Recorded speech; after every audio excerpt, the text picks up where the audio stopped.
Viral di media sosial, aksi jambret kembali terjadi di Kota Makassar, Sulawesi Selatan.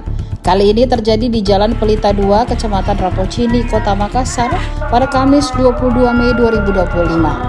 Dalam rekaman CCTV yang diunggah akun Instagram @makassar.info, wajah pelaku tampak terekam jelas. Kedua pelaku terlihat berboncengan tanpa mengenakan helm. Pelaku yang mengendarai motor terlihat menggunakan jaket hoodie berwarna biru, sementara pelaku eksekutor atau penjamret mengenakan kaos abu-abu. Korban yang merupakan perempuan terlihat dihampiri pelaku saat dirinya tengah membeli sayur. Pelaku dari arah belakang melambatkan laju motor dan langsung menarik kalung leher korban. Dari sana, kan di sini penjual sayur. Iya. Sini saya berdiri ke mana kaku di situ. Iya.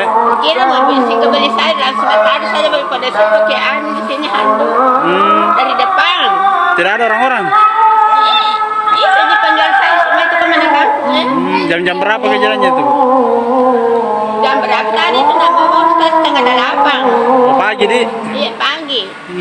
Terus waktu ditarik kalunta itu kita teriak atau tidak? Enggak, karena kasih kaget. Oh, kaget. Karena saya kaget ke mana kaku. Ya. Kalau kita baru itu di situ kita begini. Baru emas berapa gram itu? Enggak petomin apa lama sekali itu masuk kalau masih balik 100.000. Download Tribun X sekarang, menghadirkan lokal menjadi Indonesia.